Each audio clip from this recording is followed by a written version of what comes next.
Logan West's alarm buzzed at 4 a.m., but he was already awake. Too much was riding on today. He rolled off the cot in his cab, brushed his teeth with bottled water, and checked his reflection. His shirt was clean, tucked in tight. Today wasn't just another haul. It was his shot at Harmon Line Freight, a full-time driving job with benefits, training toward fleet management. They didn't hire often. He merged onto the highway as the sky shifted from black to blue. He could still hear his father's voice. "You don't have to outrun the storm," his dad had said. "You just have to know when to pull over. 40 minutes out." Drizzle began tapping the windshield. Then Logan saw it. A truck on the shoulder, hazard lights blinking, hood up. A man in his 40s knelt beside a shredded tire. Logan's eyes turned to the clock. Past 6:20. The test started at 7 o'clock sharp. He drove another quarter mile. Then his foot came off the gas. "What are you doing?" he muttered. "We don't pass by broken men." He reversed and parked behind the stranded rig. "Need a hand?" he called. The man looked up, startled. His name patch Red Bell. "Can't get the lug off. Impact gun's dead." Logan knelt beside him. The rain came down harder. 20 minutes later, they got the spare mounted. Bell leaned against the fender. "You didn't have to stop." "Most wouldn't have." Logan shrugged. "Most weren't raised by my dad." Bell glanced at his watch. "You heading to Harmon Line?" Logan stiffened. "Yeah, interview and test." Bell's eyebrows rose. "Me too. Guess we're rivals, huh?" Logan arrived at 7:42, dripping and breathless. "Logan West," he said. "I'm sorry, Mr. West. The test group left 10 minutes ago. Interviews closed with them." Logan walked back to his truck without a word and sat there, rainwater still dripping from his cuffs.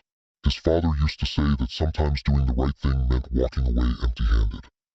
Minutes later, someone called his name. "Jordan Bell." "You made it." Logan shook his head. "Missed the test window." Jordan's face shifted. "I told the recruiter what happened. That I got here because some stranger stopped in the rain. The guy wrote your name down. He asked if you were the son of Sam West. Gerald Blake worked with him once. If that was really you, they'd make sure Blake heard about it." That night, Logan parked behind the truck stop diner. The waitress said, "There's a man out front asking for you." Said his name's Gerald. Logan walked slowly outside. There stood Gerald Blake, tall, weathered, commanding. "You're Logan West?" "Yes, sir." "Walk with me." They strolled the gravel lot. Finally, Gerald spoke. "I heard about what you did today. I knew your father. Rode with him for 2 months. He had a rule. If you're ahead of someone and they're down, you're not ahead anymore. Looks like that stuck with you." Gerald turned fully toward him. "You didn't pass the driving test, but you passed the only part that matters." They sat at a back booth. "Why trucking?" Gerald asked. Logan explained. "Grew up in a sleeper cab. My dad taught me how to listen to the engine, plan routes without GPS, make things work with duct tape and good sense." Gerald smiled.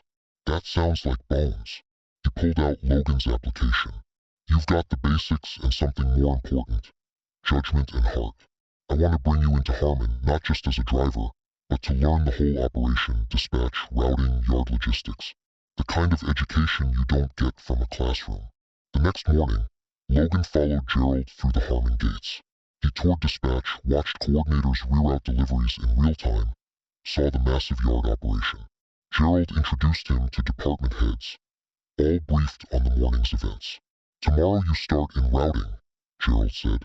"You'll rotate through each department over the next few months." Logan asked, "Why me?" Gerald's answer was simple. "Because your father didn't just build a legacy. He raised one." Logan's first week was overwhelming, but he took notes, stayed late, learned everything. By the 3rd week, the routing manager, Clay, said, "You've got quiet eyes. Means you actually see what's wrong." Logan rotated through maintenance, logistics, compliance. By the 3rd month, he covered Clay's shift alone. Not a single load missed its window. Gerald leaned in. "What would you change if it were your shift every day?" Logan didn't sleep much that week. He studied logs, talked with drivers, found inefficiencies.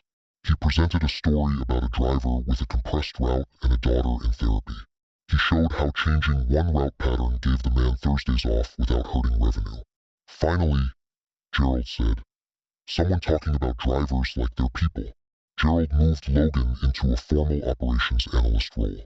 Claire helped him draft a mentoring program, which the board dubbed the West Initiative. Jordan volunteered to mentor. You gave me a second shot without knowing it, he told Logan. I'm just passing it forward. One December morning, Logan visited his father's headstone. He knelt and rested a hand on the stone. I still hear you. They listened to me, Dad.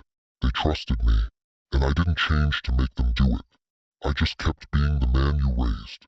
Months later, Logan sat behind the wheel of the new lead convoy truck for Harmon's annual orientation run. His name was printed above the door. Logan West, Fleet Development Lead. Beside him, Claire said, Blake wants you seated at the director's table next quarter. Logan exhaled slowly. Feels fast. Claire looked at him. You've been driving toward this since the first time you gave up something that mattered. Logan reached out and tapped the dashboard, then looked ahead, shifted into gear, and smiled. Let's roll.